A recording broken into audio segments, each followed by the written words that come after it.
नमस्कार, आप देख रहे हैं रीवा दर्शन। मैं हूं उपेंद्र द्विवेदी। आइए जान लेते हैं क्या है आज की प्रमुख खबरें। पल भर के लिए आए आंधी तूफान ने खोल दी विकास व प्रशासन के दावों की पोल। लोग बिजली के साथ बूंद बूंद पानी को तरस रहे हैं। जनता की जान से ज्यादा प्यारा है अवैध कारोबार। अवैध होर्डिंग्स के खिलाफ कार्यवाही करने निकला नगर निगम दस्ता। क्यों हुआ शांत, यही एक अहम सवाल। लगातार बदलते मौसम को लेकर मौसम वैज्ञानिकों की राय और आंधी तूफान से इंडस्ट्रियल एरिया को भी हुआ भारी नुकसान। इन खबरों को आगे हम विस्तार से देखते हैं। पल भर के लिए आए आंधी तूफान ने खोल दी विकास व प्रशासन के दावों की पोल।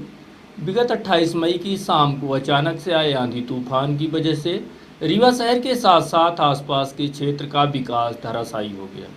जगह जगह जहां पेड़ पौधे टूट गए, वहीं बिजली के खंभे व तार का शहर में मकड़ जाल बिछा दिखाई देने लगा। वहीं 3 दिन बीत जाने के बाद भी जिम्मेदार इस दिशा में उचित कार्य कर पाने में अक्षम साबित हो रहे हैं। इसकी वजह से लोग एक एक बूंद पानी के साथ साथ तपती गर्मी में बिजली के लिए भी तरस रहे हैं। वहीं नेता व प्रशासन पूरी तरह से मौन दिखाई दे रहे हैं। ये है रीवा शहर का विकास जो एक आंधी में तबाह हो गया। आंधी तूफान के बाद गली गली में पेड़ व बिजली के खंभे सहित तार बिखरे पड़े हैं, लेकिन जिम्मेदारों की लापरवाही व उदासीनता के चलते अभी भी कई जगह सड़कों में स्थिति जस की तस बनी हुई है। 3 दिन के बाद भी व्यवस्था नहीं बन पाई है, जिसकी वजह से जहां लोगों का रास्ता चलना दूभर है, वहीं बिजली पानी की भी गंभीर समस्या देखी जा रही है। ऐसी स्थिति में जनप्रतिनिधियों एवं जिम्मेदार जिला प्रशासन की लापरवाही व उदासीनता साफ तौर पर दिखाई पड़ रही। नेता जहाँ मंत्री पद को लेकर पूरी तरह से व्यस्त हैं, वहीं प्रशासनिक तंत्र व बिजली विभाग पूरी तरह से निरंकुश दिखाई पड़ रहा है, जिसका खामियाजा आम जनता को ही भुगतना पड़ रहा है। इस संबंध में आम नागरिकों के साथ साथ किसान नेता सुब्रत मणि ने आई तबाही से हुए नुकसान के संबंध में रीवा दर्शन को विस्तार से जानकारी दी। कल शाम को एक आए तूफान के कारण इतनी तेज हवाएं थी, आप देख सकते हैं सब जगह पेड़ टूटे हुए हैं।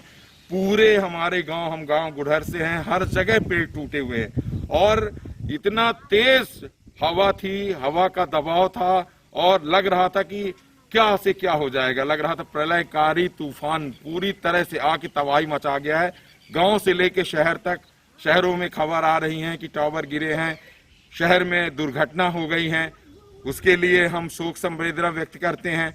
ना जाने कितने लोगों के घर उजड़ गए हैं, ना जाने कितने पेड़ टूट गए हैं। लगातार बिजली के खंभों से लेके पेड़ सब उखड़ गए हैं। जिन किसान भाइयों के ग्रामीण अंचलों में और शहर अंचलों में खपड़ैल मकान थे, उनके पूरे खपड़ैल मकान ध्वस्त हो गए हैं। कहीं तो पेड़ घरों के ऊपर गिर गए हैं। हम आपके माध्यम से जिला प्रशासन से, मध्य प्रदेश शासन से ये मांग करते हैं कि कोरोना की महामारी में लगातार किसान से लेके आम आदमी आर्थिक तंगियों से जूझ रहा है। और आप सोचिए, आज कुछ दिनों बाद बरसात आने वाली है। ऐसे में जिनके खपड़ैल मकान थे, जो मकान विहीन हो गए हैं, जिनके खपड़े उड़ गए हैं, तो उन सब का जितना नुकसान हुआ उसका सर्वे कराया जाए। जो समुचित हो सके इस प्रशासन से मदद की जाए, जिससे वो बरसात के मौसम से पहले अपने घरों का रख रखाव करवा सके। मैं श्रीधर दुबे ग्राम गुढ़हर का निवासी हूँ। कल का जो तूफान आया, इस तूफान में हमारे गांव के और गांव के आसपास के जितने भर गरीब मजदूर किसान निवास करते थे, उनके घर, कच्चे मकान जो थे वो सब उड़ गए हैं। और जो साल भर के लिए राशन पानी रखे थे वो सब गीले हो चुके हैं, भीग चुके हैं।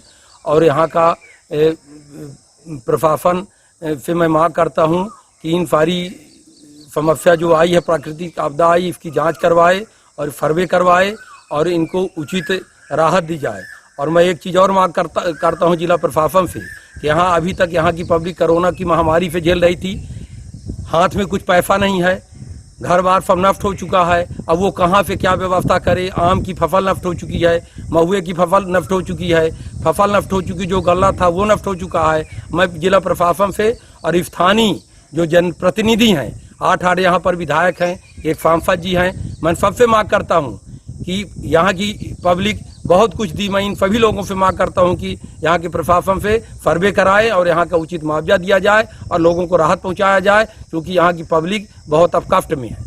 क्या जनता की जान से अधिक प्यारा है अवैध कारोबारियों का कारोबार? रीवा में चोरी और सीनाजोरी की कहावत पूरी तरह से चरितार्थ हो रही। दरअसल यह मामला है शहर में लगाए जाने वाले होर्डिंग्स का, जिस होर्डिंग्स की वजह से रीवा में एक बैंक मैनेजर की जान चली गई। उस होर्डिंग्स को लेकर पूर्व से विरोध जताया जा रहा था कि रीवा शहर में कई अवैध होर्डिंग्स चल रहे हैं। बावजूद इसके जिम्मेदार जिला प्रशासन व नगर निगम इस दिशा में पूरी तरह से मूक दर्शक बना रहा। क्या लोगों की जान से ज्यादा अवैध कारोबारियों का कारोबार जरूरी है? यह एक अहम सवाल रीवा की जनता जिम्मेदारों से पूछ रही। दूसरी बात, आखिरकार अवैध कारोबार चलाने वालों को किसका संरक्षण प्राप्त है? यह भी अपने आप में एक बड़ा सवाल। सबसे बड़ी बात रीवा जिले की जो हमेशा सवालों के घेरे में रही है वह यह है कि जिम्मेदार उसी समय एक्टिव होते हैं जब कोई बड़ा हादसा हो जाता है। उसके बाद 2-4 दिनों तक लोग हरकत में रहेंगे, इसके बाद फिर भूल जाएंगे और तब तक चिर निद्रा में रहेंगे जब तक दूसरी घटना नहीं घटित होगी। आखिरकार यह कब तक चलेगा? कब तक अवैध कारोबारियों को जिम्मेदार संरक्षण देते रहेंगे? क्या जनता की जान से ज्यादा जरूरी है अवैध कारोबार चलाने वालों का संरक्षण? यह भी एक अहम सवाल बना हुआ है।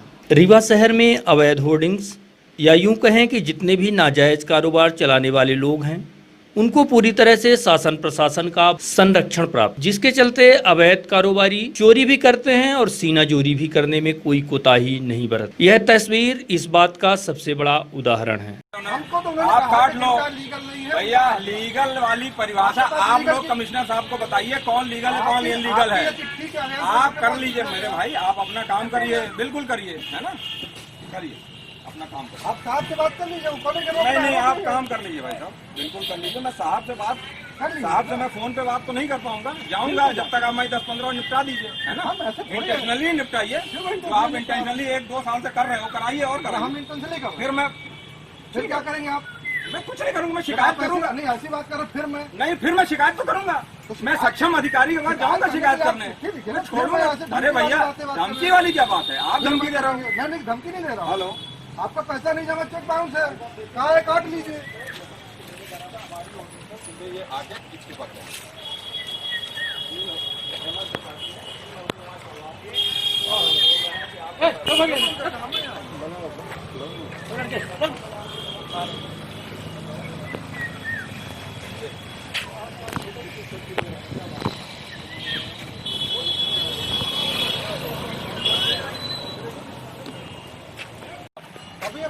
सभी अवैध कैसे हैं?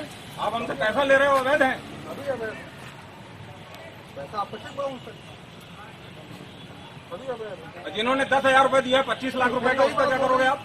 कमिश्नर साहब ने कहा जिनका नहीं जमा है, जिनका नहीं जमा है। मैं बात कर रहा हूँ कमिश्नर साहब से।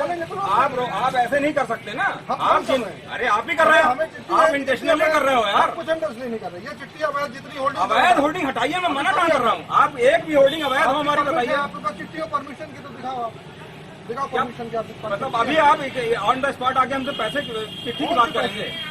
कौन सी चिट्ठी मांग रहे हो आप? मेरे पास परमिशन है? आपके पास परमिशन नहीं है, इसकी परमिशन नहीं है मेरे पास आपका कोई। हेमंत भाई, ये आप गलत कर रहे हो। हम नहीं कर रहे हैं, ये गलत कर रहे हो आप, निसंकोच गलत कर रहे हो। आप वहाँ जाओ जिन्होंने एक पैसा नहीं दिया है। कहाँ? आप बताओ ना यार, किसने दिया है? आप बताओ ना, आप बताओ। आप अच्छा वहीं से शुरू करोगे जहाँ हमारी है होल्डिंग। भाई नहीं, हम बिल्कुल नहीं कह रहे। हम बिल्कुल भाई, जिन्होंने बिल्कुल पैसा नहीं दिया उनका आप काटो ना पैसा। मेरे भाई, आप ये बताओ, आपने जिन्होंने तो शुरू करेंगे ना, चाहे यहाँ शुरू करें चाहे। अरे भाई, तो जिन्होंने बिल्कुल पैसा नहीं दिया उनका काटो ना। मैं मना कहाँ कर रहा हूँ आपको? बिल्कुल से क्या मतलब है? काट लो, तो दिक्कत है, काट ही रहे हैं, काटिए, चलिए काटिए। इस पर लगाओ, आपकी लगी है, सैंक्शन है। नहीं, चलो आप काट दो। हाँ, जाओ काट दो आप। नहीं तो थोड़ी, मैं तो नौकरी कर रहा हूँ। आप नौकरी कर रहे हो, आप इंटेंशनली नौकरी कर रहे हो। आप हमको बता रहे हो, आप लगाते हो इंटेंशनली, हम लगाते हो। गलत जगह पर लगाया। गलत कौन सा गलत जगह है? आपने परमिशन दिया है, मैंने नहीं। कमिश्नर की परमिशन है। आप कमिश्नर से बात करो। आप बात करो उनसे, गलत आपने परमिशन दी है, तो मैं भी नहीं बात कर रहा हूँ। करने जाओ उनसे।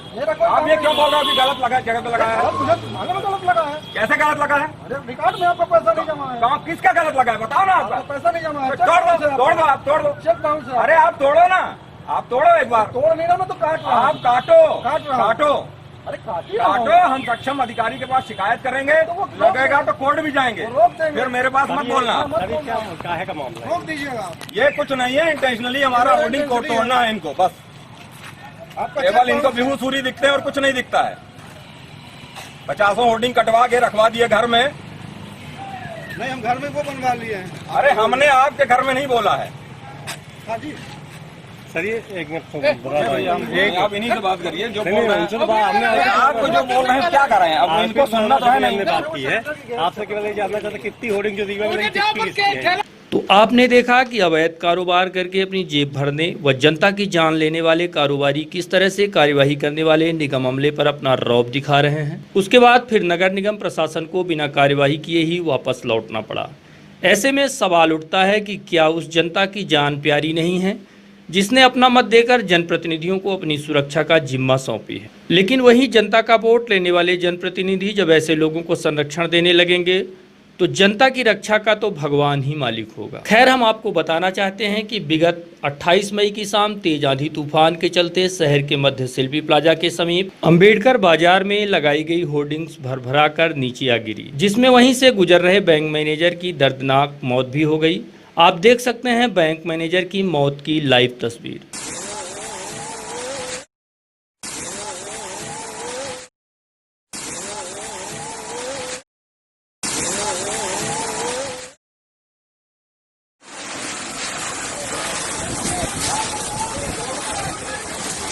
जानकारी के मुताबिक जिस बिल्डिंग में होर्डिंग्स लगाई गई थी वह बिल्डिंग नगर निगम की है तथा होर्डिंग्स यूनिक एडवर्टाइजिंग एजेंसी की। होर्डिंग्स गिरने के बाद आनन फानन में भारी भरकम होर्डिंग्स टावर के मलबे को भी गायब कर दिया गया, जो कई सवालों को जन्म दे रहे। इतना ही नहीं, नगर निगम की कार्यप्रणाली पर भी सवालिया निशान खड़े हो गए हैं। बैंक मैनेजर की मौत के तीसरे दिन नगर निगम अमला अवैध होर्डिंग्स के खिलाफ कार्यवाही करने निकला और उसके बाद किसी का फोन आते ही सीधे कार्यवाही रोक दी गई। आप खुद सुन सकते हैं अवैध होर्डिंग्स की कार्यवाही करने पहुंचे नगर निगम अमले ने जो बताया। नगर निगम के मुताबिक तकरीबन 70 से 80 होर्डिंग्स अवैध हैं। साथ ही जिस होर्डिंग से बैंक मैनेजर की मौत हुई है उसे भी अवैध बताया गया है, जिसकी समय सीमा पूरी हो चुकी थी। इसके बाद भी ऐसे लोगों के खिलाफ कार्यवाही नहीं होना भी सवालों के घेरे में है। आयुक्त महोदय के निर्देशानुसार एक होर्डिंग काटने कार्रवाई शुरू की गई है। ये शहर के हर भागों में की जाएगी। आज हमने साईं मंदिर से शुरू किया गया, तो साईं मंदिर के सामने एक होर्डिंग निकल गई, तो होर्डिंग निकालना है यहाँ से। इसके बाद सिर्फ मोर्चे रह जाएंगे। हल्का सूरी जी भी बात कर रहे थे, उनका कहना है कि हमारा पैसा जमा है, तो इसी के लिए कमिश्नर साहब के पास त्रिपाठी फाइल लेके गए। कुल अपने को हटाना है, कुल अपने पास 70-80 की लिस्ट है।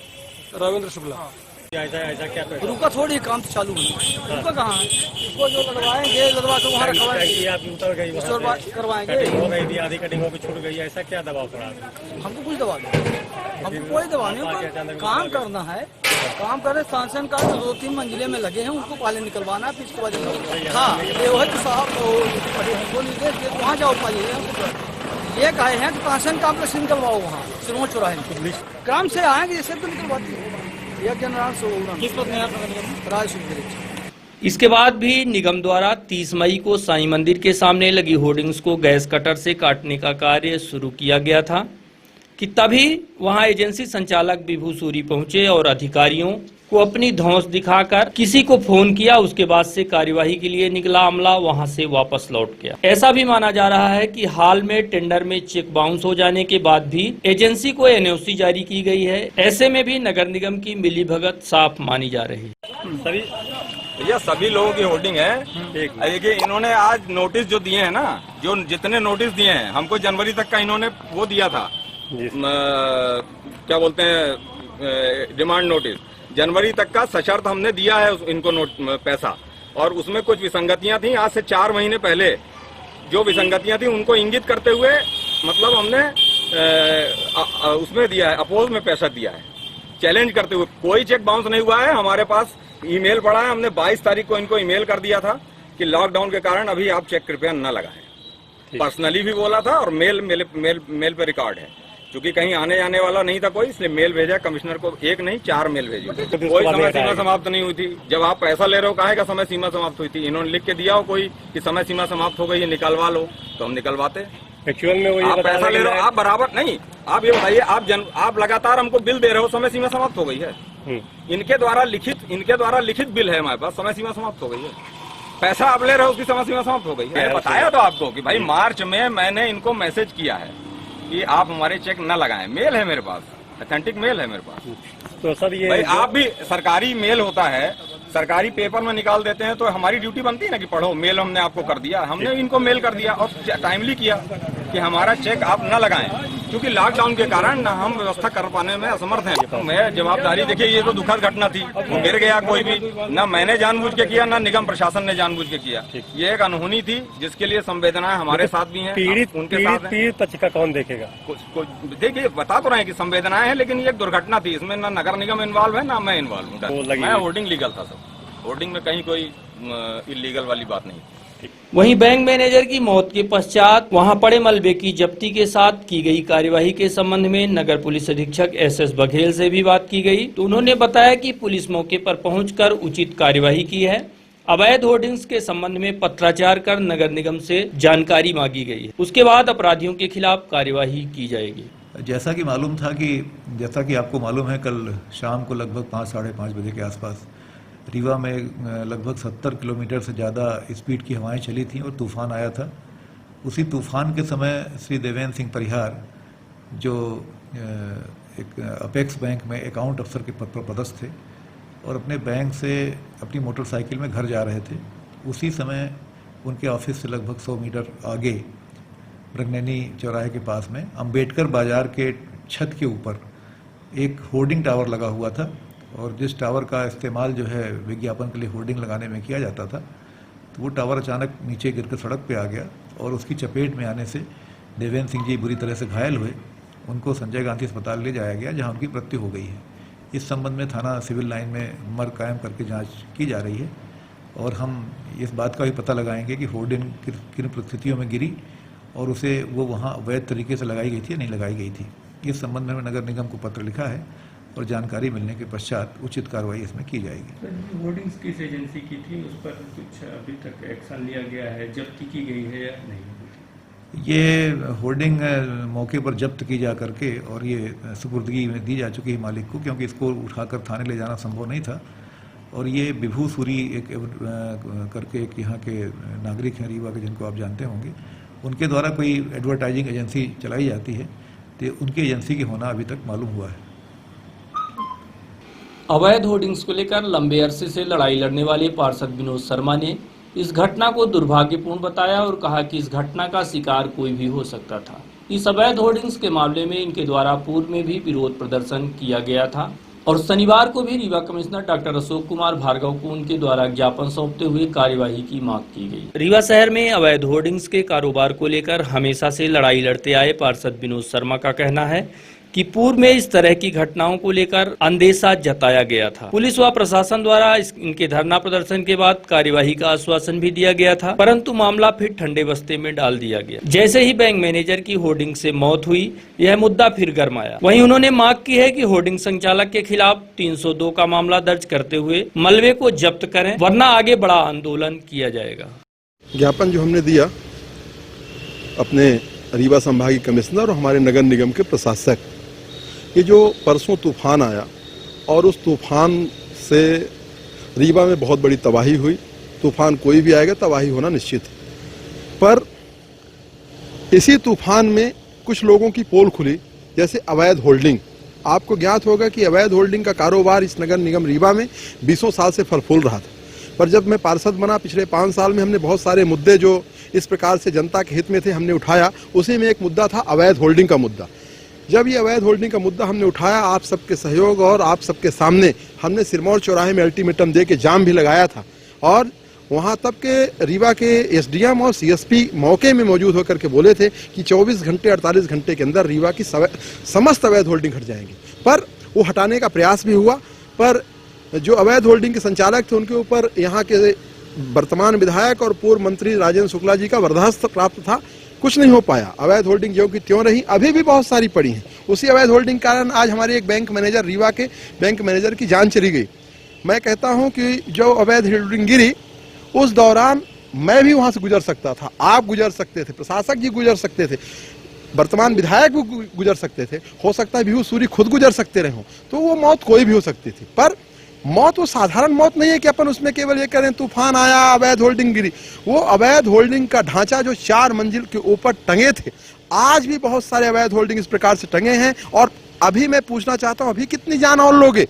आपके माध्यम से पूछना चाहूंगा कि यह होल्डिंग यदि वैध है तो बता दें कि वैध है। मैं कह रहा हूं कि इस प्रकार की रीवा में अभी भी कम से कम 200 से ज्यादा अवैध होल्डिंग टंगी हुई है। मेरा मांग थी, प्रशासक महोदय से हमने मांग की कि रीवा में होल्डिंग मुक्त रीवा कर दो। पहले तो होल्डिंग मुक्त रीवा करो, और जो भी नगर निगम के अधिकारी दोषी हों, कर्मचारी दोषी हों, संचालक विभू सूरी दोषी हों, उनके खिलाफ सख्त सख्त कार्रवाई हो। विभू सूरी के खिलाफ 302 का मुकदमा दर्ज हो। और साथ ही वहां पे जब मलबा जो जिस होल्डिंग गिरी, आपको ही पता है, होल्डिंग गिरने के बाद उसको मलबा को जब्त करना चाहिए था। लगभग वहां 40 कुंटल से ज्यादा का मलबा रहा होगा, उसको जब्त न करके खुद वही उठा के ले गए। तो साक्ष्य मिटाने का भी उनके ऊपर अपराध दर्ज होना चाहिए। ऐसी मांग मैंने अभी कमिश्नर साहब को पत्र देकर किया है, और मुझे पूरा भरोसा है रीवा के कमिश्नर, संभागीय कमिश्नर बहुत ही संवेदनशील हैं। वो हमसे आश्वस्त किए हैं कि हम जांच कराएंगे और दोषियों को नहीं बख्शेंगे। यही मांग करने आए थे। यदि इसमें विलंब हुआ तो हम जनता के बीच में जाएंगे, जनता को साथ में लेके इसको हम एक आंदोलन के रूप में खड़ा करेंगे और रीवा को होल्डिंग मुक्त रीवा बनाएंगे। यही हम करने आए थे। धन्यवाद। लगातार बदलते मौसम को लेकर मौसम वैज्ञानिक की राय। विगत 28 मई से लगातार मौसम में आ रहे उतार चढ़ाव एवं अचानक आई आंधी तूफान को लेकर मौसम वैज्ञानिक संदीप शर्मा से बात की गई, तो उन्होंने मौसम के संबंध में रीवा दर्शन को विस्तार से जानकारी दी। संदीप कुमार शर्मा, कृषि मौसम वैज्ञानिक, कृषि विज्ञान केंद्र रीवा में मौसम वैज्ञानिक के पद पे पदस्थ हूँ। और मैं जैसा कि वीक में 2 एडवाइस जारी करता हूँ, मंगलवार और शुक्रवार को मौसम के लेके और इससे संबंधित किसानों को लेके कि इस वीक में किसानों को क्या करना है और मौसम से रिलेटेड। और जैसे कि हमें जानकारी मिलती है IMD से, भारत मौसम विज्ञान नई दिल्ली से प्राप्त जानकारी के अनुसार, जैसा कि ये आप कल देख रहे हैं कि मौसम ये चक्रवात आया था। जैसे कि पहले के मतलब पूर्वानुमान के अनुसार 50 से 60 किलोमीटर प्रति स्पीड की दर से आने का पूर्वानुमान था। और इसको लेके मतलब जैसे कि हमारी ऑब्जर्वेटरी भी नहीं लगी हुई, तो अभी ये नहीं कह सकते कि कितनी स्पीड से आया। एक्चुअली में स्पीड हम लोग नहीं अभी कर पा रहे थे। तो ये मौसम क्या रहेगा, आज 29 तारीख है, तो आज एडवाइजरी में शुक्रवार को हम जारी करते हैं। शुक्रवार से लेके और ये शुक्रवार था, तो शुक्रवार से हम आज लाइट ना होने की वजह से मैंने एडवाइजरी नहीं जारी कर पाया। तो ये 4-5 दिन मौसम क्या रहेगा, ये मतलब बारिश 4-5 दिन लगातार दिख रही है कंटिन्यू। आज तो 1 mm दिख रहा है, उसके बाद कल से 3 mm, 4 mm और फिर 4 mm दिख रहा है। और एक आंधी आने की मतलब संभावना 4-5 दिन बनी हुई है, लगातार कंटिन्यू आंधी आने की संभावना बनी हुई है। और आंधी आने के साथ साथ बारिश भी, और एक जैसा ही 4-5 दिन है तापमान हमेशा कम होता जाएगा। जैसे अभी 43 है आज का, और लगभग आगे आने वाले समय में 39 से 38 डिग्री सेल्सियस मैक्सिमम टेम्परेचर, और मिनिमम टेम्परेचर ये आपका 29 से लेकर 26 और 27 के बीच में रहने वाला है। और जहाँ तक आंधी और तूफान आने मतलब आंधी आने की संभावना, ये 4-5 दिन मौसम ऐसा ही बना रहेगा। और आने वाले समय में मौसम में हमेशा गिरावट मतलब दर्ज की गई है जैसे। और इस आंधी के साथ साथ बादल में जैसे चमक भी रहेगी, जैसे जिससे बिजली का तड़पना कहते हैं। और इसके साथ साथ किसानों को सलाह दी जाती है कि वो अपना अनाज सुरक्षित कर लें, और इसके साथ साथ और जो भी प्रिकॉशन है वो अपने सुरक्षित कर लें, जैसे घर परिवार। और मतलब किसान भाई, जैसा कि मौसम रहेगा उसके अनुसार बारिश होने की संभावना है, और इस बारिश होने के साथ साथ आंधी और बिजली के साथ चमक होने की संभावना भी है। नहीं, इसकी तो सूचना क्या है, यहाँ ऑब्जर्वेटरी जैसे लगी नहीं। अगर ऑब्जर्वेटरी लगी होती तो उससे ऑटोमेटिक हम लोगों को पता हो जाता। ऑब्जर्वेटरी लगी नहीं तो हम DSS पोर्टल के माध्यम से हम लोग पता करते हैं। तो उसमें मैंने DSS पोर्टल के माध्यम से देखा हुआ था कि उसमें मेघदूत ऐप आता है, MD ने जारी किया। उस मेघदूत ऐप में हम लोगों ने देखा हुआ था, उसमें फोरकास्ट दी हुई थी कि 50 से 60 किलोमीटर प्रति स्पीड की दर से कि मतलब आने वाला चक्रवात आएगा। एक्चुअली में 50 से 60 किलोमीटर, एक्चुअली में तो ये नहीं पता चल पा रहा कितनी स्पीड से क्या होगा। हालांकि एक अनुमान लगाया जा रहा है कि 60 से 65-70 के बीच में होगा चक्रवात का स्पीड। और मतलब ये अनुमान था हम लोगों के पास। लेकिन जो कल की हवा की स्पीड लगभग 60 से 70 किलोमीटर प्रति स्पीड घंटे की स्पीड की दर से रही होगी। 50 से 60 किलोमीटर का पूर्वानुमान आया था हम लोगों के पास। आंधी तूफान से बोरी फैक्ट्री में हुआ लाखों का नुकसान। रीवा शहर के उद्योग विहार चुरहटा में विगत 28 मई को आई तेज आंधी तूफान के चलते quality woven socks private limited company में भारी क्षति हुई है। आंधी तूफान के चलते जहां फैक्ट्री की बड़ी मात्रा में शेड टूटी है, वहीं मैन्युफैक्चरिंग प्लांट को भी भारी नुकसान पहुंचा है। Quality woven socks private limited company उद्योग विहार चुरहटा में हुई तबाही का नुकसान के संबंध में हमने कंपनी प्रबंधक अविनीश द्विवेदी से बात की, तो उन्होंने कंपनी में होने वाले नुकसान के संबंध में विस्तार से जानकारी देते हुए बताया है और कहा कि आंधी तूफान के चलते तकरीबन 15 से 16 लाख का कंपनी को क्षति पहुंचा है। साथ ही प्लांट में कई यूनिट भी प्रभावित हो चुके हैं। आंधी तूफान से हुए नुकसान के संबंध में पुलिस थाना समेत जिम्मेदार जिला प्रशासन को अवगत करा दिया गया है। ये सीमेंट का बैग बनाते हैं अपन, और ये आंधी तूफान लगभग 5:45 के आसपास आया है, जिसकी वजह से क्या है कि दूसरी फैक्ट्रियों का भी शेड टूट कर हमारे छत पे आया है और हमारी फैक्ट्रियों का भी शेड टूट करके चारों तरफ इधर उधर टूटने लगा। देखिए आप पूरे ग्राउंड में पूरे फैले हुए हैं, ऊपर छत पे भी फैले हुए हैं, और बस इतनी ही कृपा है कि किसी को चोट चपेट वगैरह नहीं लगी, सारे से सुरक्षित है। लेकिन शेड वगैरह के लॉस होने से और कुछ मशीनरी पे गिर गई हो, सब प्रॉपर चेक कराएंगे। क्या पैनल पे पानी गिर गया है, पैनल में क्या नुकसान हो सकता है उसकी प्रॉपर चेक करें, लेकिन फिर भी बहुत ज़्यादा नुकसान हो गया है। कितने का नुकसान हुआ? अभी तो अप्रॉक्स यही बता सकते हैं 15-16 लाख के आसपास का होगा। बाकी जो जहाँ से हमारे शेड टूट के गिरे हैं, जिसके ऊपर गिरे हैं, तो क्योंकि सारी बॉबिन लगी हुई है, सब बॉबिनों पे चोट लगी है। अब वो चोट लगने पर क्योंकि उसके ऊपर के कुछ लेयर खराब हो जाते हैं, वो सारी चीज़ें में कुछ चेंज नहीं। अगर ये धूप और पानी इसको बराबर मिलता रहेगा तो ये फैब्रिक हमारा पूरा ख़राब हो जाएगा। तो अपन प्रयास कर रहे हैं कितनी जल्दी जल्दी इसको सही कराएं, लेकिन उसकी वजह से अभी लॉस की स्थिति में ही हम लोग। नहीं, ऐसी तो कोई बात नहीं है अभी। कल तो सब इतना व्यस्त थे क्योंकि मौसम भी बहुत ख़राब था, और अभी आज थाने पे सूचना भी इसकी हम लोगों ने भिजवा दी है और मीडिया वालों को भी बताया है कि ये दिक्कत है, लोगों ने भी देखा भी है। वार्डवासियों ने टावर लगाने का किया विरोध। हाल ही में आंधी तूफान के कारण शिल्पी प्लाजा के समीप टावर गिरने से बैंक मैनेजर की मौत के बाद लोग डर के साए में जी रहे हैं। ऐसी स्थिति में वार्ड क्रमांक 6 स्थित 3 मंजिला बिल्डिंग में टावर लगाए जाने को लेकर स्थानीय लोगों ने विरोध शुरू कर दिया है। वार्ड क्रमांक 6 स्थित पूर्व पार्षद निर्मला मिश्रा के मकान में टावर लगाए जाने को लेकर स्थानीय लोगों ने विरोध करना शुरू कर दिया है। लोगों का कहना है कि जिस बिल्डिंग में टावर लगाया जा रहा है उसका बेस इतना मजबूत नहीं है। ऐसी स्थिति में मोहल्ले में एक बड़ा हादसा हो सकता है। इस बात को लेकर स्थानीय लोगों द्वारा नगर निगम सहित अन्य जिम्मेदार अधिकारियों से शिकायत भी दर्ज कराई गई है। नंबर 6 बांसघाट में निर्मला मिश्रा द्वारा अवैध टावर का निर्माण किया जा रहा है। मैं विजय गुप्ता और हमारे पूरे वार्ड सभी लोग अभी नगर निगम गए थे और कलेक्टर साहब को भी ज्ञापन दिए हैं। सोमवार को इसमें कार्रवाई होगी। और जैसे कि शिल्पी प्लाजा में आप लोग को पता है कि यहाँ बीते दिन आंधी आई थी तो वहाँ मर गए थे व्यक्ति। तो इस टावर को कृपया निवेदन है कि हटवाने का, प्रशासन द्वारा हटवाने की कृपा की जाए। इस टावर से भैया इतना रेडिएशन निकलेगा कि आसपास में इतनी हमारी घनी आबादी है। वार्ड नंबर 6 में 10,000 पब्लिक रहती है। इसका रेडिएशन निकलेगा तो कैंसर आदि बीमारियाँ होंगी और इसका गिरने का हमेशा खतरा बना रहेगा। इसकी ऊंचाई कम से कम अभी ज़मीन से 50 फीट है और ये घर भी बना है तो वो भी नगर निगम से बगैर अनुमति के बना है। तो निवेदन है कृपया इसको हटाया जाए और हमारे लोग की जान माल की रक्षा की जाए। ये जो टावर बन रहा है ये छत पे रखा है और छत में कोई बेस नहीं है इसका, और जब इसका बेस नहीं है तो इसका गिरने का खतरा ज़्यादा है।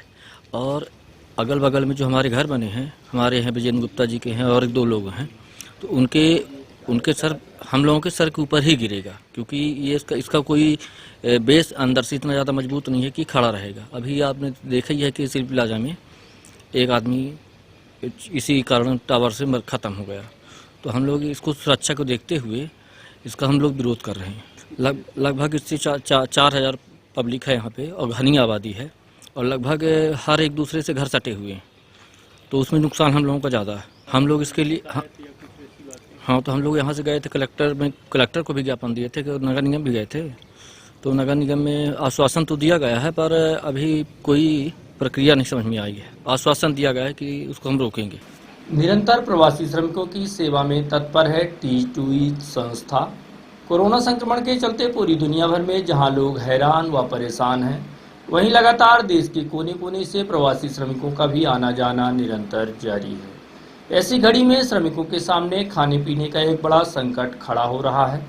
इस संकट से प्रवासियों को निजात दिलाने का नायाब बीड़ा उठाया है टीच टू ईच संस्था द्वारा, जो विगत 14 दिनों से लगातार लोगों को भोजन पानी समेत बच्चों के लिए चॉकलेट व दूध रोटी समेत अन्य व्यवस्थाएं करा रही है। संस्था संचालक डॉक्टर राकेश पटेल बताते हैं कि संकट में फंसे लोगों की पीड़ा को देख उनका मन अत्यंत व्यथित हुआ उसके बाद ही उन्होंने पीड़ित मानवता की सेवा में यह संकल्प लिया और विगत 14 दिनों से हजारों लोगों को भोजन पानी के अलावा अन्य सुविधाएं मुहैया करा रहे हैं। यह पूरी व्यवस्था सोनौरा बाईपास के समीप पलक ढाबे में की जा रही है। बहुत ही अच्छा अनुभव रहा रहीम जी। हमने जब शुरू में हमने ये शुरू किया तो हमें ज़रूर थोड़ा ऐसा लगा कि शायद कुछ दिक्कतें आ सकती हैं, क्योंकि एक दिन में 1,500 से 2,000 लोगों का लगभग खाना बनना था, तो काफ़ी खर्च भी था। लेकिन जिस तरह से रीवा के लोगों ने मतलब सपोर्ट किया है, रीवा में कई अनजान लोगों ने भी इवन जितना सपोर्ट किया है उस हिसाब से, और हम रोज़ लगभग 1,000 से 1,500 लोगों को खाना दे रहे हैं और उसमें कोई दिक्कत नहीं आई अभी तक में। वहाँ हम खाने के अलावा, और सबसे बड़ी बात यह है कि खाना तो हम दे ही रहे थे, फिर लोगों का सपोर्ट मिला तो हमने खाने के साथ, मतलब खाना और पानी हम पहले दिन से दे रहे थे, पर खाने के जब और लोगों का सपोर्ट मिला तो हम खाने के साथ पानी के साथ में हमने फ्रूटीज़ देना शुरू किया, फ्रूट्स देना शुरू किया, बच्चों के लिए दूध बिस्किट देना शुरू किया। और पिछले 2 दिनों से हम लोग टॉवेल्स जो हैं, जो गर्मी में कॉटन के गमछे होते हैं, वो बांट रहे हैं लगातार, और साथ में शैम्पू और ऑयल भी उनको दे रहे हैं, ताकि मतलब वो 2 दिन से नहाए नहीं हैं वो लोग। वहाँ ढाबे में जगह भी है, पानी की टंकी है, और वहाँ पे चाहे तो वो नहा सकते हैं, बोरिंग है वो वहाँ पे। या वो हमने उनसे रिक्वेस्ट की है कि जहाँ कहीं भी अगर उनको नदी तालाब मिलता है और वो चाहते हैं मतलब नहाना कम से कम, क्योंकि बहुत थके हुए हैं वो लोग, बहुत परेशान हैरान हैं, तो थोड़ा उनको अच्छा लगेगा। तो जब से मतलब मुझे लगता है 12 दिनों में हमें थोड़ी मुश्किल नहीं हुई। खैर मैं डेली किचन जा भी नहीं पाता चूँकि मैं हॉस्पिटल में हूँ, लेकिन जब भी मुझे समय मिला है सुबह शाम तो मैं बीच बीच में किचन जाता हूँ। पिछले 12 दिनों में 7 दिन करीब किचन गया हूँ, और वहाँ जो कोऑर्डिनेटर हैं अशोक जी या प्रदीप जी, वो सब उसको अच्छे से चला रहे हैं। हर दिन कोई ना कोई युवा तैयार है अपनी टीम लेकर के डिस्ट्रीब्यूशन के लिए। तो अब तक 12 युवाओं की टीम, लगभग 100 से ज़्यादा वॉलंटियर्स उसमें भोजन वितरण का काम कर चुके हैं। एक हमारा आज से एक नया हमने वो शुरू किया कि ORS के जो पैकेट्स हैं, क्योंकि लोग काफ़ी गर्मी बहुत ज़्यादा पड़ रही है नॉर्थ इंडिया में, तो मैं समझता हूँ कहीं वो डिहाइड्रेट ना होने पाए, तो हम उन्हें ORS के पैकेट्स भी आज से बांट रहे हैं। और ORS पैकेट में हमने उन्हें सिखाया है कि एक पैकेट को 1 लीटर में घोलना है, मतलब 1 लीटर की बॉटल जनरली वो लिए रहते हैं, तो हमने उन्हें बता दिया कि अगर 1 लीटर की बॉटल है तो उसमें 1 पैकेट या 2 लीटर की बॉटल से 2 पैकेट आप घोल करके इसको लगातार पीते रहेंगे और बच्चों को भी पिलाते रहेंगे, ताकि किसी तरह से डिहाइड्रेशन ना होने पाए। हमारा एक फ्यूचर वो था कि जो महिलाएं हैं उनके लिए सैनिटरी पैड, जो पैड्स हैं, वो भी हम डिस्ट्रीब्यूट करेंगे। हालांकि हमें एक फीमेल वॉलंटियर्स की ज़रूरत है, तो हम वो आज तो नहीं कर पाए हैं, पर हमारा प्लान है कि हम अगर कर पाए तो 2-4 दिन के लिए ही सही, जब तक कि ये माइग्रेशन जारी है, हम पैड की व्यवस्था भी करेंगे कल से। हाँ, एक्चुअली में मैं जिस दिन पहले दिन जब मैं गया किचन में, तो वहाँ एक फैमिली आई थी, वो स्कूटी से थे वो लोग, 2 बच्चे और एक वाइफ उनकी, वो हैदराबाद से आ रहे थे। और यकीन मुझे इतना दुख हुआ, मतलब एक स्कूटी में छोटे छोटे 2 बच्चा हैदराबाद से आए, वो उनको कटिहार जाना था बिहार के। तो मैं समझ रहा था कि ये कितनी तकलीफ़ में होंगे, उनके पास ज़्यादा जगह भी नहीं थी सामान रखने की। फिर हमने उन्हें खाना पानी दिया और हमने उनसे पूछा, तो बोले कि MP में कई जगह उनको खाने को मिल गया है ऐसे तो, और वो ठीक है, मतलब वो तकलीफ़ में ज़रूर हैं, पर वो उम्मीद करते हैं कि वो घर पहुंच जाएंगे, और हम भी ईश्वर से प्रार्थना करते हैं घर पहुंच गए होंगे। वो मोमेंट देखकर मुझे बहुत दुख हुआ, और यकीनन मुझे लगा कि चलिए हम कुछ काम कर रहे हैं जो अच्छा लग रहा है हमें। एक और इंसिडेंट था, एक ट्रक था, उसमें करीब 250 लोग थे, वो भी कहीं तेलंगाना से आ रहे थे और उनको भी इधर बिहार किसी डिस्ट्रिक्ट में जाना था, और करीब 250 लोग थे वो।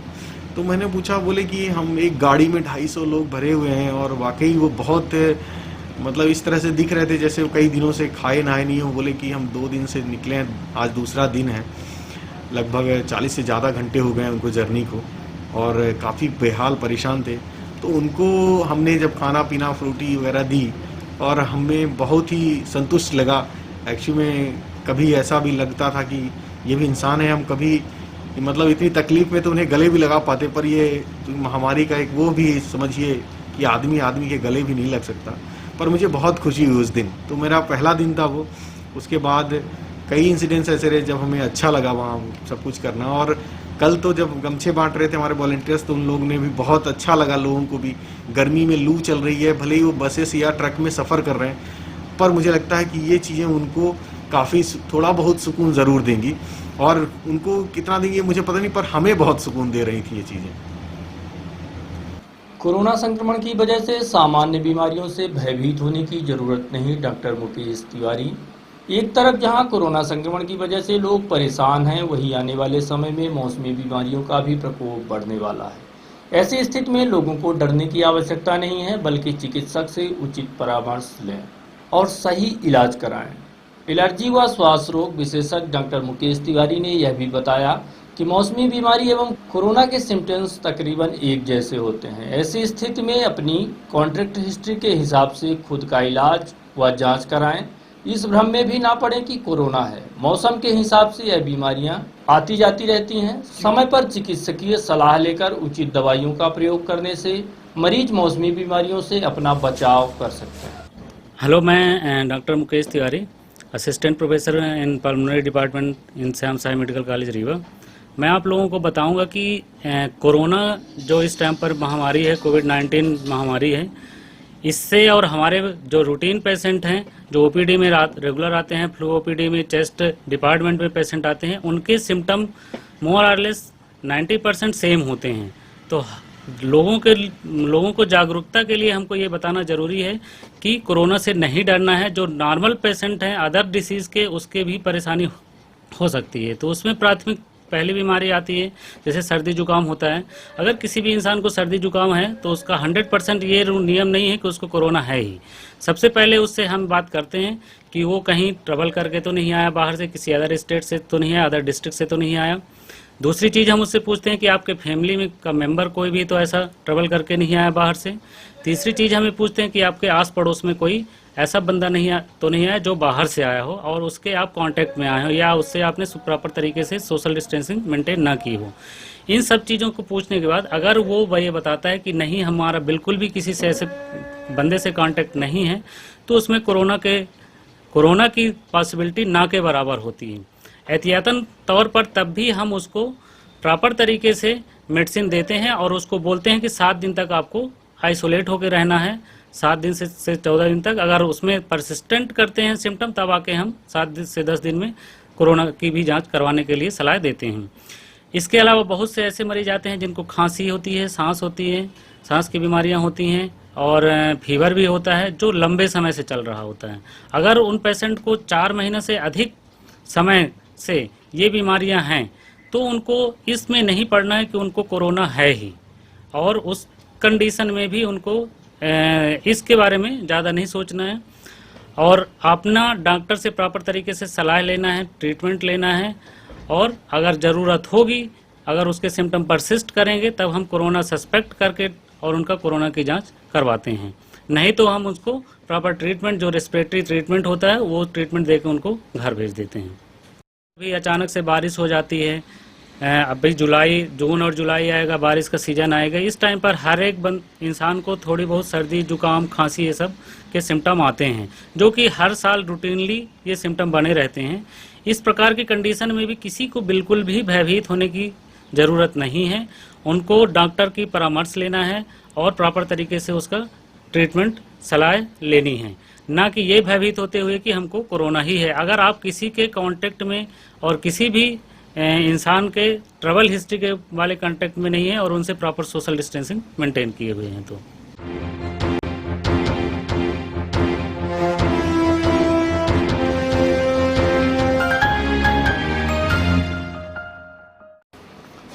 और अब चलने से पहले आज की प्रमुख खबरें एक बार फिर। पल भर के लिए आए आंधी तूफान ने खोल दी विकास व प्रशासन के दावों की पोल। लोग बिजली के साथ बूंद बूंद पानी को तरस रहे हैं। जनता की जान से ज्यादा प्यारा है अवैध कारोबार। अवैध होर्डिंग्स के खिलाफ कार्यवाही करने निकला नगर निगम दस्ता, क्यों हुआ शांत, यही एक अहम सवाल। लगातार बदलते मौसम को लेकर मौसम वैज्ञानिक की राय। और आंधी तूफान से इंडस्ट्रियल एरिया को भी हुआ भारी नुकसान। तो ये थी आज की प्रमुख खबरें। देखते रहिए रीवा दर्शन, दीजिए हमें इजाजत, नमस्कार।